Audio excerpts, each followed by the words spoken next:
okay with us recording this reading? Yes. Yes. Okay. Thank you. Hello, I'm Teresa Maychuk, and I'm the founder of Shabda Press. I founded this small press in 2011, and I'm so grateful to recently have published Bunkong Tuon's book, The Doctor Will Fix It, and Hazel Clayton Harrison's book, Down Freedom Roady. And I'm very grateful that you all are here joining us. I'm in Pasadena, California, which is in the Los Angeles area. And I know some of you are across the country in New York. So it's really wonderful to be able to connect with you all so far away. I'm really excited about this reading. I'm going to pull up right now BK's bio, and I actually met BK, what year was that? I don't remember exactly, but we were both published in an anthology. See if I have it here. And we read at Smith College together. And I remember when I heard BK reading his poems, I was just crying. I was in tears, and they were so moving. And really grateful to have met him and to hear his poetry. And I am very much looking forward to hearing his words tonight. So Bunkong Tuon is a Cambodian American writer and critic. He is the author of Gruel and So I Was Blessed, both published by NYC Books. The Doctor Will Fix It was published by Shabda Press, and Dead Tongue, a chapbook with Joanna C. Valente. Yes, poetry. He teaches at Union College in Schenectady,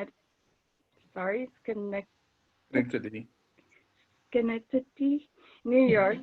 Okay, he tweets at Bunkong Tuon. And I want to ask that everyone please mute themselves during the reading so that there's no feedback or any background noise. Thank you so much. Thank you, Teresa, for the introduction. And thanks everybody for being here. I think to be able to be here to read and share poetry is a kind of privilege. And I wanted to, I'll be reading from this particular book, The Doctor Will Fix It. And it was a book written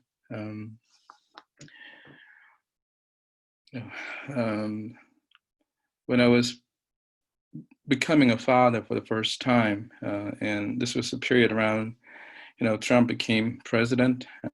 So the book examines the challenges of raising a girl, a biracial girl, in Trumped America, and in the Me Too movement and Black Lives Matter movement, and school shooting, and also there's the background of me being Cambodian or Cambodian American with the history of the Khmer Rouge as part of that particular background. So I'll read the first poem because I think it's a poem that's really about gratitude. For those of you who are parents, your child or your children, they evoke something greater than yourself.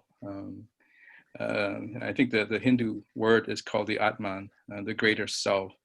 And there are things that you do for them that you would never do for yourself, such as getting up, at 4 a.m. with your eyes closed and trying to find your way to the fridge to get milk for your daughter, and so on. So I'll read that poem from the book. The other in me, I have discovered the other in me, the one that wakes up at 3 in the morning when my daughter wails from hunger, grips the handrail, eyes barely open, walking down the step for the milk bottle in the fridge. The other in me is greater than the sum of my wife and me. The other in me is time itself, and yet it is not the time that business people complain of not having. Is time immemorial, the beginning and end of time, yet it's neither of those things. The other in me doesn't change shape, shift perspective, argue for position, or complain. The other in me rests beneath our rib cages, hums, and radiates.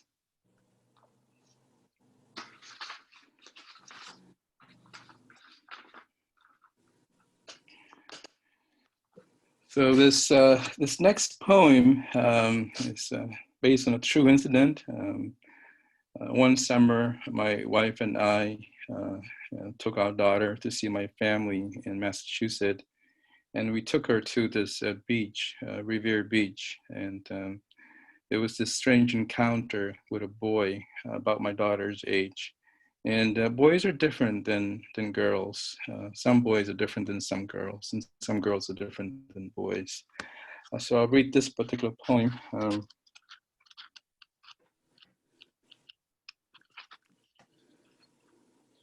Sunday at the beach.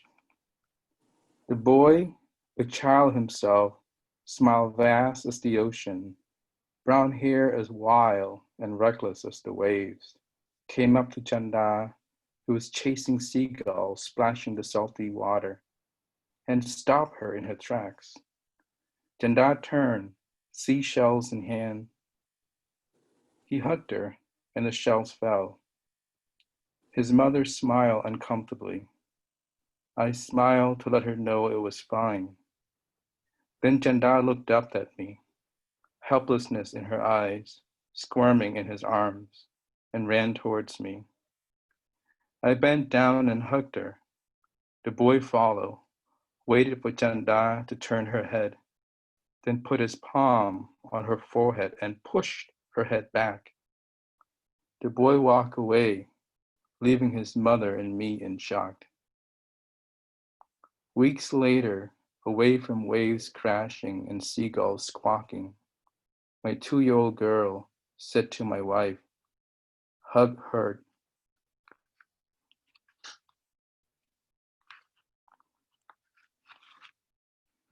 It's a strange thing to be reading into the computer.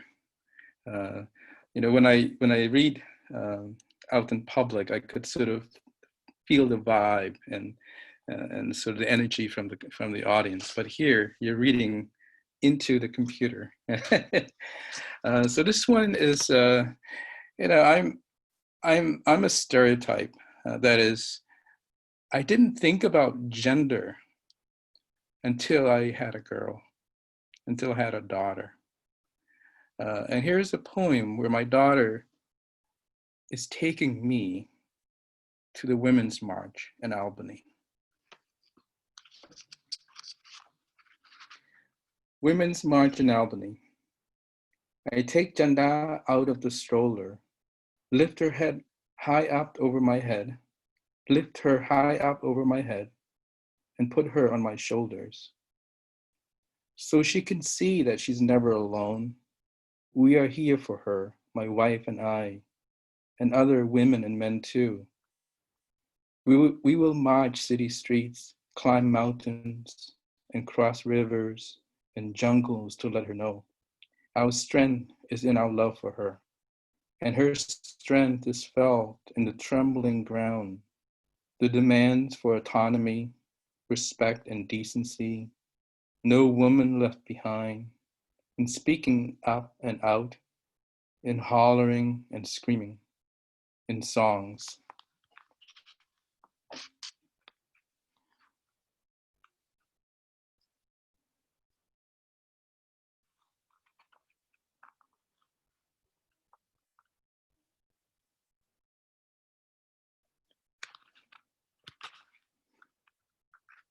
So my wife and I, try to be careful with gender, and we uh, gave our daughters quote unquote boy toys and girl toys, and the idea is for her to choose whatever toy she wants to choose. And here's a poem about that, and our daughter seems to find her own way regarding gender. Two toys stand side by side. The miniature kitchen set with stove, oven, pots, and pans. A Black & Decker workbench with screw, hammer, and electric saw. Sometime I catch Janda at the kitchen in red t-shirt that says, "Keep calm and call Wonder Woman," boiling pink vegetable and plastic sushi. Other times I catch her standing at the workbench in her princess dress, sawing a pink Peppa Pig figurine. Then there are those times she walks away from the toys, opens the back door, leaves our house, steps into the sunlight, and laughs.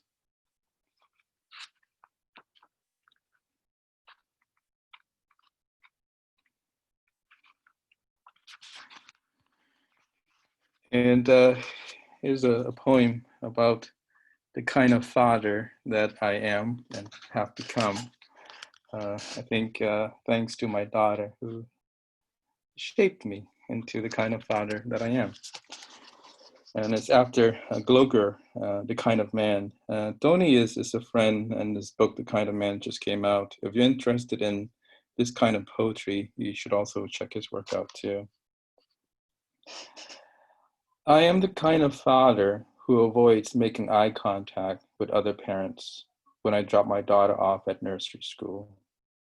The one who crouches under a classroom window to make sure she stops crying before I go to teach.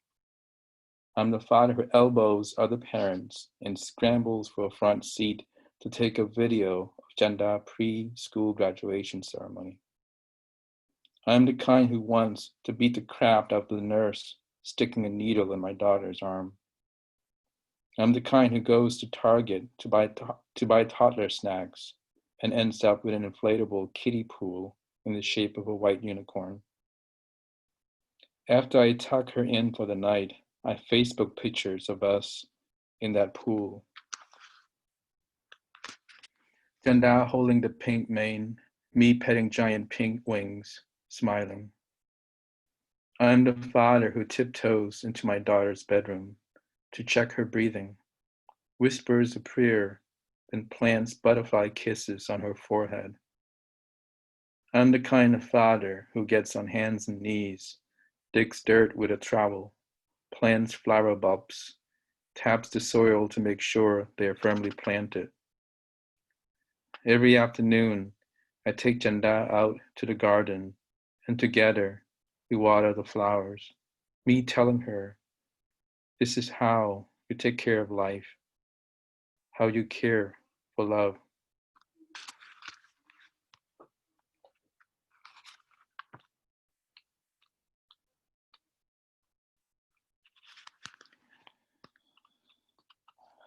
A few months ago, a few summers ago,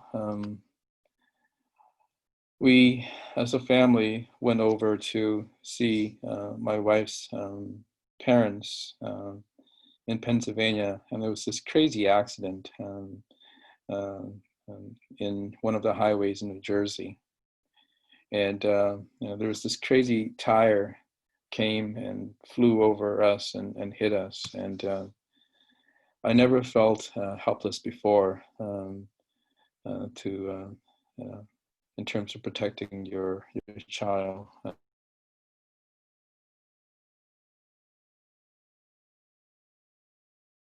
Uh,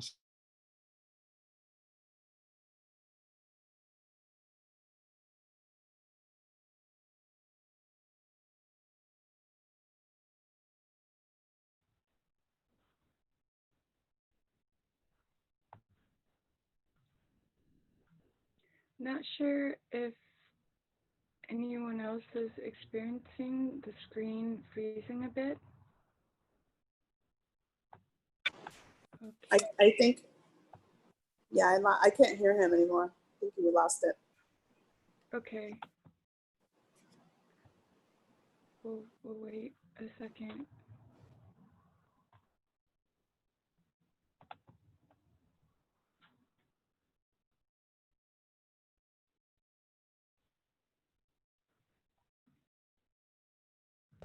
Yeah, I've experienced that before where you get stuck, the video gets stuck.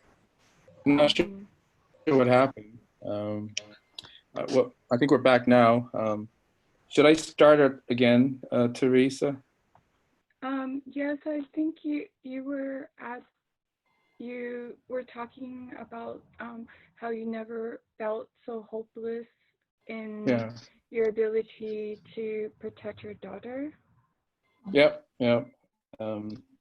So this is the crazy tire. Then I saw the tire, slow, almost graceful, slide across the blue sky, my eyes squinting from the sun's glare, watching the tire spin, hit the grill of a truck behind us, then ricochet, spinning with full force towards us. Later that night, my wife would ask, "Will you use your body to shield our daughter from harm?" Yes, I told her. But I did not tell her how quickly the tire spun in the air and flew straight at us. I didn't tell her that I closed my eyes.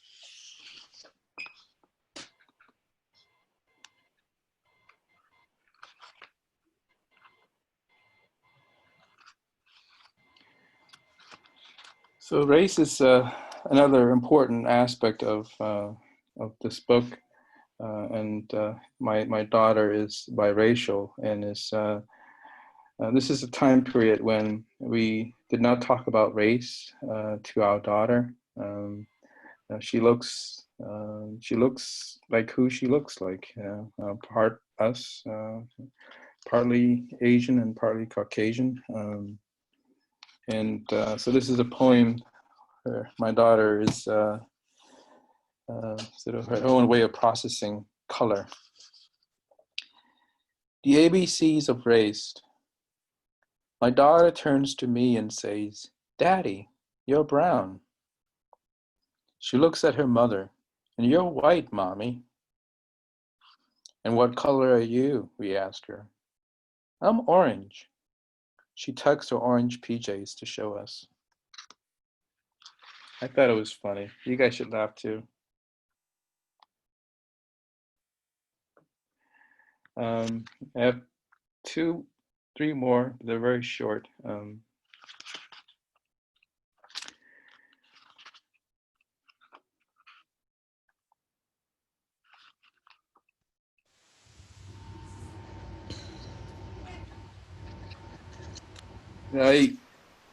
I'm a child survivor of the Cambodian genocide, and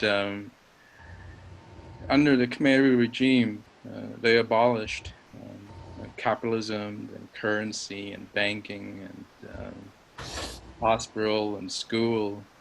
But they also abolished what it means to be human. That is, they abolished family unit. The idea that family love could threaten and topple their government or their regime. So for me, as an orphan, to be able to grow up and have a child is a kind of a way to almost a resistant and to the Khmer regime. So here's a poem about that. It's called Moon in Khmer, and my daughter's Khmer name means moon. You are light when the sun is punched out and darkness reigns. You are the antidote to what came before. Black blood, black heart, hands tied, kneeling before a ditch of human bones. Your laughter pierces the silence of night that bore witness to the once blood-soaked land. Your existence is resistant to the genocide that orphaned your father and drove his family out of the homeland. You are love against the hate of the Khmer Rouge. This is the meaning of your name, Janda. This is how to defeat Pol Pot.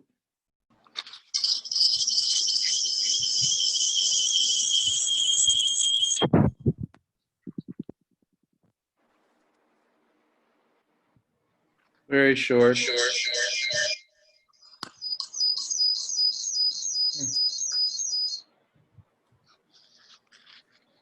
Um, when I go out without my daughter, the sky is gray. The rainwater is cold inside my head. I don't know who I am anymore.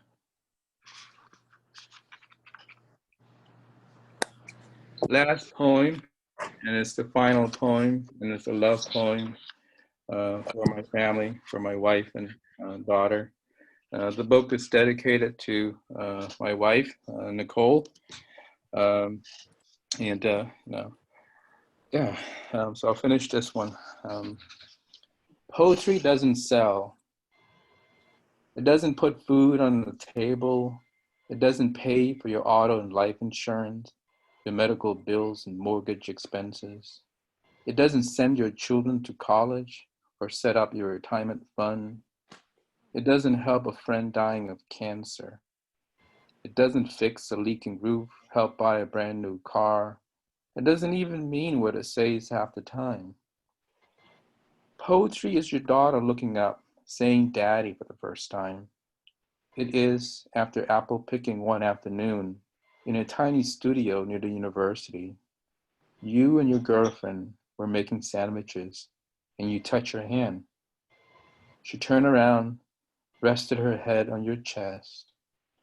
You breathe in her autumn hair. It wasn't the Macy's perfume you bought her last Christmas. It was her. Right then you knew she would be the mother of your daughter. That's it. Thank you. Wow, beautiful. Thank you so much, BK. Really beautiful. Thanks. I'll mute myself.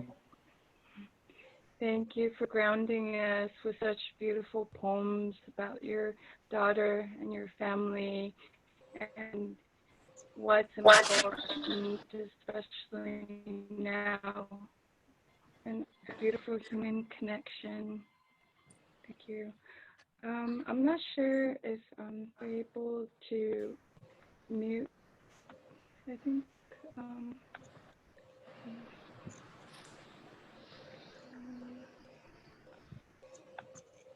Oh, thank you.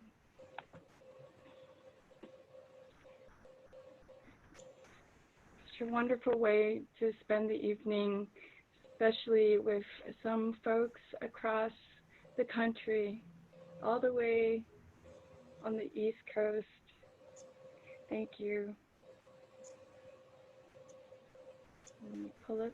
So Hazel, Clayton, and Harrison, Hazel and I were recently co-poet laureates of Altadena. So I was poet laureate editor-in-chief, and Hazel was poet laureate community programming. And it was such a wonderful experience working with her and being a team together for 2 years. I've known Hazel for several years and really respect and love her poetry, and really glad that she can join us here. Hazel Clayton Harrison served as Altadena Poet Laureate Community Events from 2018 to 2020. Her recent book, Down Freedom Road, was published in 2020 by Shabda Press. Her poetry has been widely anthologized and appears in the Altadena Literary Review 2020, Coiled Serpent, Grandfathers, A Rock Against the Wind, and River Crossings. She is the author of The Story of Christmas Tree Lane, her memoir, Crossing the River Ohio, was released in 2014 and is available on Amazon. She is a co-owner, operator of Ja Light Media, a publishing consulting firm, enjoys reading poetry with the Pasadena Rose Poets at venues throughout Southern California. That's another group I'd like to mention since I'm also based in Pasadena. Hazel and I are both part of the Pasadena Rose Poets, which is a group of poets, diverse poets here in Pasadena. Thank you so much, Teresa, for that introduction. And I want to thank Teresa and Shabda Press for publishing my my book of poetry. As she said, it's Down Freedom Road. And thank you for inviting me. And I'm just really excited. I've only given a couple of other readings from this book, and that was pre the pandemic. So, and then everything kind of got shut down.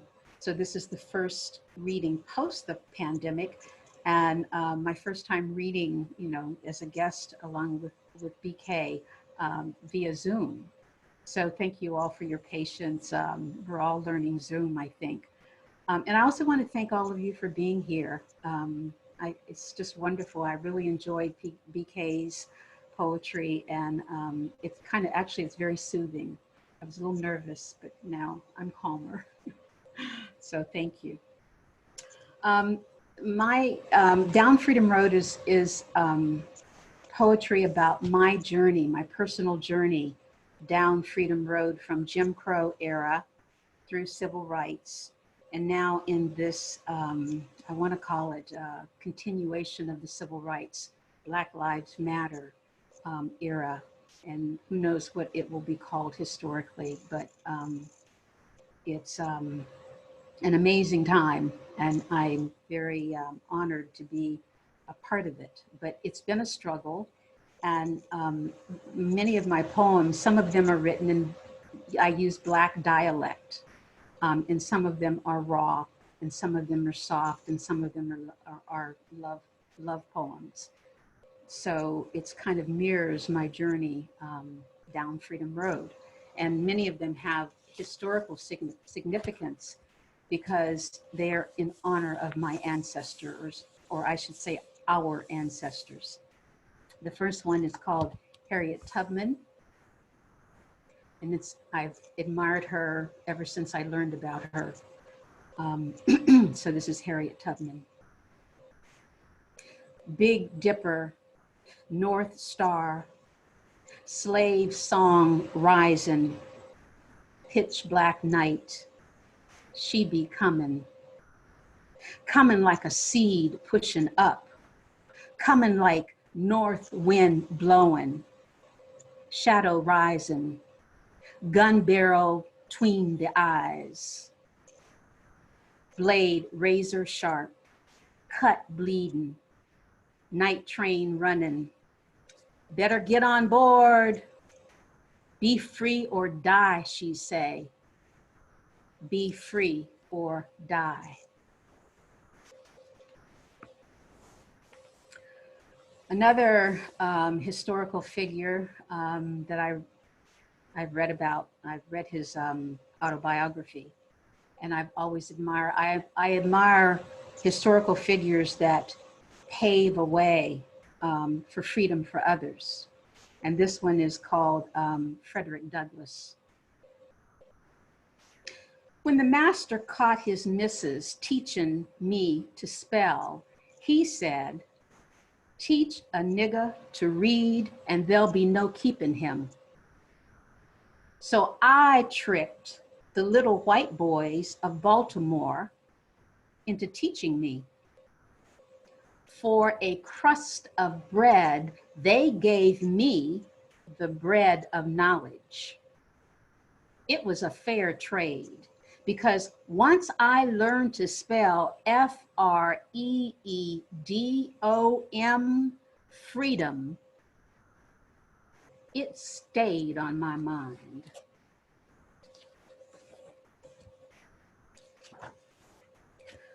part of my journey has been, I was born in the South, and when I was a toddler, my family, along with thousands and thousands of other African Americans, Jim Crow descendants of slaves, migrated to the North.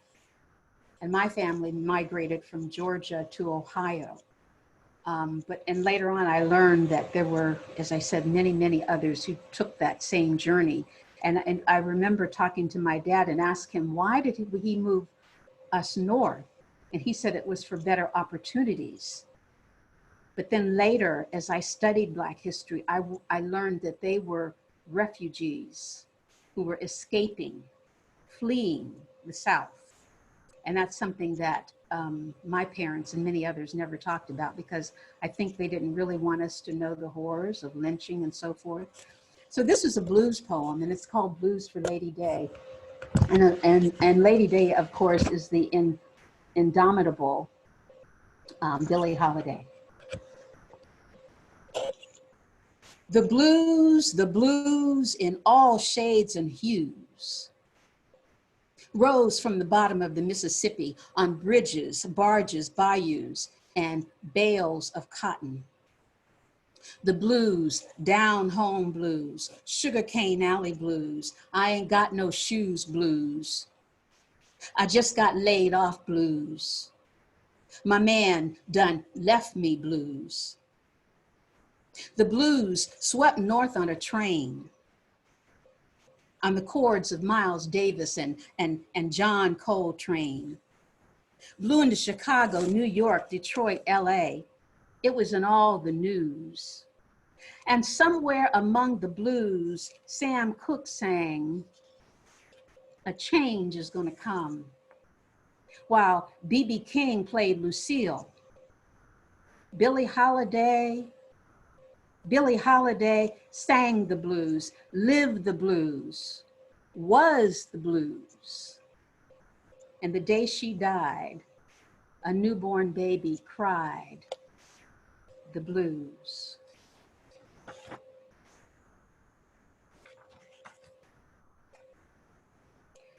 The next poem I'm going to read is in honor of my mother-in-law. We all called her Mother Harrison. She was an amazing, incredible woman who, again, was part of the Great Migration North, and she actually landed in Seattle. And I believe my son, her grandson, is on the Zoom, and her son, Terry, my ex-husband, is also. So this one is Poem from Mother Harrison in honor of her. Tower of strength, lighthouse of hope, wellspring of love and inspiration, mother to all who landed on her doorstep. No matter who you were, pauper or prince, she'd welcome you into her home, her heart. Cooked sumptuous meals from scratch, salmon, fresh asparagus, dinner rolls, and served them on silver, crystal, and china. If you stayed the night, she'd tuck you in with quilts made with her own two hands. Roses and gladiolas bloomed wherever she walked. A gardener, cook, traveler, teacher, wise woman, breath, song, a prayer. Like her quilts, hand-stitched. God doesn't make them like her anymore.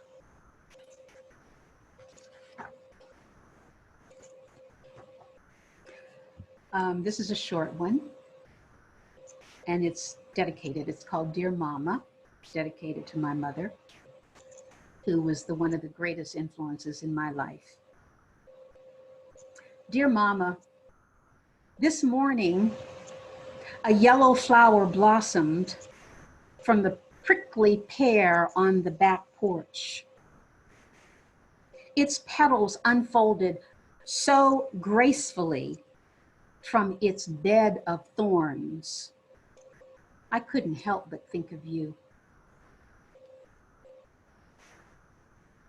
My mother was a product of her father. She was a daddy's girl. And I never knew my grandfather, but I knew him through the stories she told about him. And so I wrote this poem called Love Letter to Grandpa in honor of him. In that old sepia photograph, you look so handsome dressed in your Sunday go-to-meeting suit. Your face, solemn as a Baptist preacher, handlebar mustache trimming your upper lip, eyes looking forward as if they could see the storms ahead. Now I know why Big Mama fell in love with you. For her, your tough and tender hands dug up barrels of Georgia clay, turned them into bales of cotton, reached up, plucked stars from the sky, and stroked the moon. Mama said when you prayed, angels wept and heavens parted. The year before my seed sprouted from her garden, your long legs leaped over rainbows, crossed the River Jordan, and headed home to Calvary. Now I grow in soil you plowed, weeded, and planted.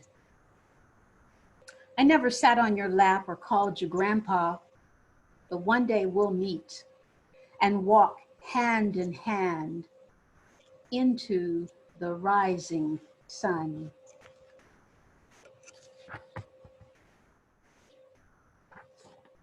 I'm going to move on. The next poem I'm going to read is about something that's happening all too often now.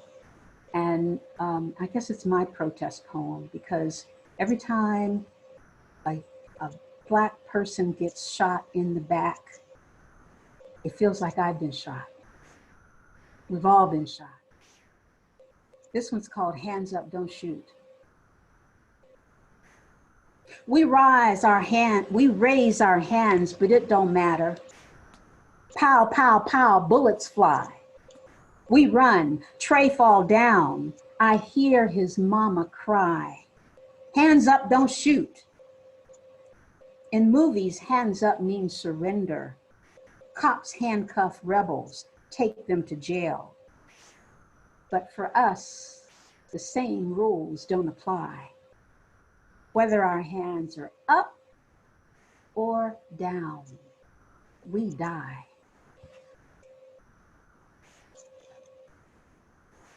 Freedom Road. Jim Crow laws, charred Black bodies, strange fruit hung from Southern trees. American flag drenched in blood, sick and tired of being sick and tired. Black migration, escape from terror.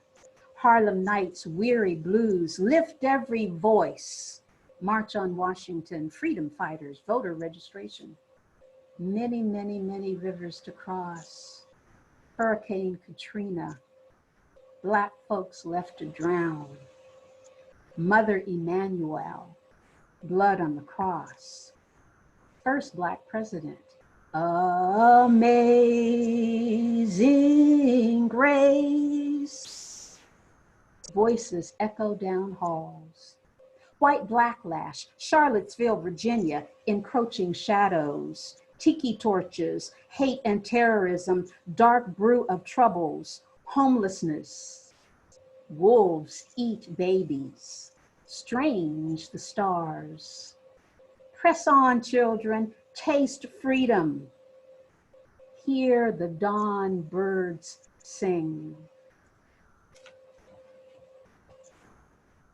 I'm just going to read a couple more.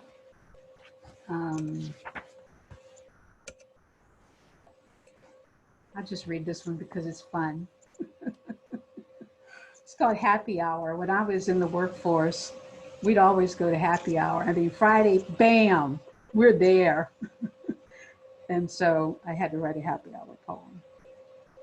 With 24 hours in a day, why is only one reserved for happiness? 5 o'clock, a bell rings, ding. Like birds, we flock to a watering hole to guzzle half price drinks. Laugh and sing until an alarm sounds. Ding! Time to go home and be unhappy. Why can't happiness last all day? Or at least for more than just 1 hour? I had fun with that one. Okay, just a couple more here. This one I wrote, you know, as a woman, and maybe men do the same thing. We all deal with aging. You know, we say, okay, we're going to accept it. But when it gets here, we're like, okay, this wrinkle, that gray hair here and there. But my dad used to always say, just keep on living. So this one's called Eye of the Beholder. Why should I long for the beauty of my younger self, for the fairness of her complexion, the firmness of her thigh? Does the ripened apple long for the blossom from which it sprang? Does the oak long for the acorn from which it was born?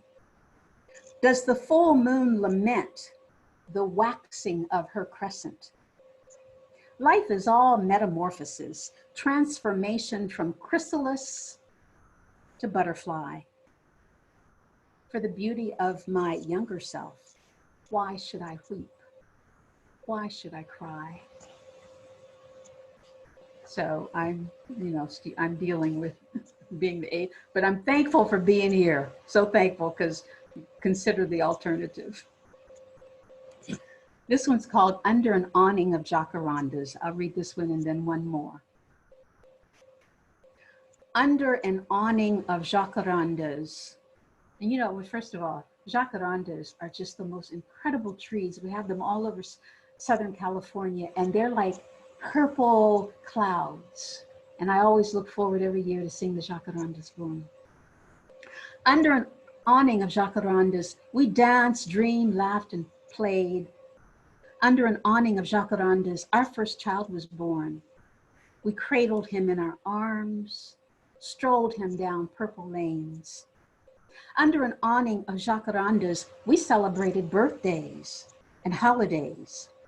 On the 4th of July, we watched fireworks explode in a violet sky. Under an awning of jacarandas, seasons changed, leaves withered and died. Dreams fell, a purple rain. Under an awning of jacarandas, we broke each other's hearts. Our marriage fell apart. We went separate ways. Now in spring, when jacaranda petals fall, I think of you and all of the beautiful memories recalled.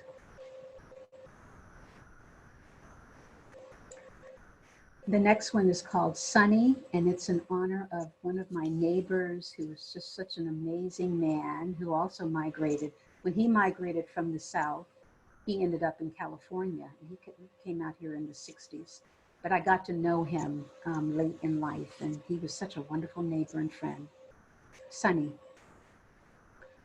Sunny was old school, the type of man who didn't stand out in a crowd, but you knew he was there.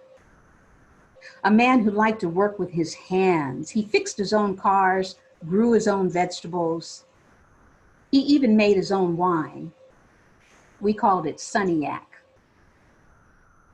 Every now and then, he'd show up at my back door with a bag of collard greens and a bottle of Sunniac in his hands. In the kitchen, we'd sip his wine and talk about old times. When he left, I'd cook the greens, laughing about some story he told. The last time he came by, he brought sad news. I got lung cancer, he said. Doctors say I only got 3 months left. We sat quiet for a long time that day. The next week, I went by his house. He stopped working in his yard long enough to pour me a glass of Sunniac. I sipped it slowly. the taste still lingers sweet on my tongue. I still miss him. And I think that speaks to how important it is to have good neighbors. The last poem that I'm going to read is not in the book, but I wanted to read it because I'm also one of my heroes who just passed recently was John Lewis. And he just left an amazing, incredible mark on the world. And people were asking, well, what do we do now? So this poem is called, What Will We Do Today? This was after he passed on.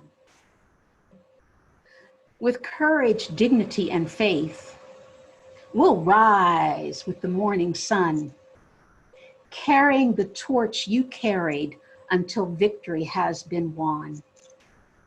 Remembering Bloody Sunday, troopers you faced on Pettus Bridge, billy clubs fractured your skull. Still, you fought for freedom from bondage.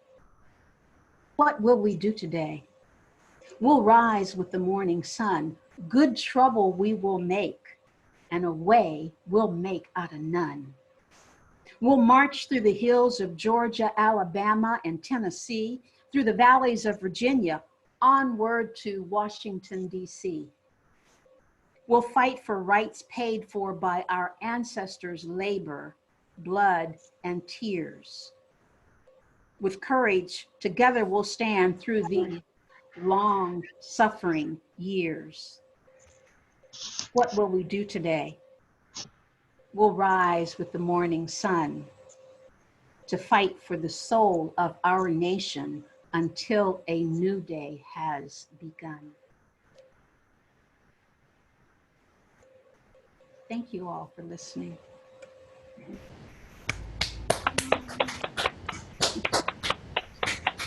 Thank you so much, Hazel, for your incredibly moving and beautiful poems.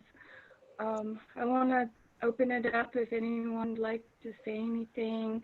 Thank you so much to everyone for being here.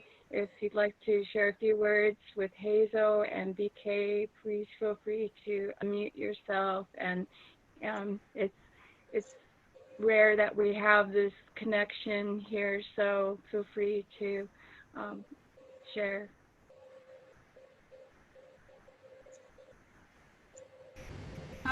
Well, thank you both for a wonderful reading. I would have liked, I'm sorry I didn't hear all of BK's reading, but what I heard was gorgeous. And Hazel, so rich, so powerful. I have a question for both of you. It's kind of a question that we're often asked these days as writers and poets. How are you finding these times as far as being able to write as things are happening? I'm just wondering whether you find yourself, whether there's a lag or you find yourself jumping in right away, and just what is it doing for you right now? For me, you know, we keep hearing in the media that these times are unprecedented. And for me, it's very historic because as I've been on my journey from Jim Crow to civil rights to now, and I see the trajectory of how things have been going. So as a writer, I feel that I was born for this time to record what's going on and my thoughts and feelings about it. And I know there's a lot of books and poems that are being written about the pandemic and about the murders and just how we're making it through this, because I feel that years from now, when people look back, I want to make sure that our stories are being told. So I feel that it's my responsibility and other writers' responsibility to write these stories. Yeah, writing is it's been really difficult with a small child and also with two children. And I mean, there's one particular poem where I was writing about George Floyd, and I was taking care of my child. He was sleeping on my chest, and I took out my cell phone and just write whatever some of the lines that were going through my head. And so being a parent has been challenging in terms of writing. In terms of what's going on now, I usually write about my family, but now the political sort of have been, such a force in my poetry. And I don't, I wish I could say that it's the, it's the idea that I'm documenting this unprecedented moment. I feel like I'm writing out of emotional, psychological survival. Like I need to write about it, or else I'll go crazy. So, some of the poems are really good and some aren't good, and I accept that. And I think that's what's going on with me now. Is it's just there's stuff in here that I just need to let it out. Sometimes I share it with people and send it out, and other times I just keep it and don't let anybody else see it. It's just for me. So there's some poems that are really angry and negative, and I think people who know me think that I'm very positive and happy, and it's true. But there's also that anger and that dark side that that sometimes I need to kind of confront and deal with. I don't know if that makes sense, Carla, but a very good question. Thank you. I can relate to both of your reactions.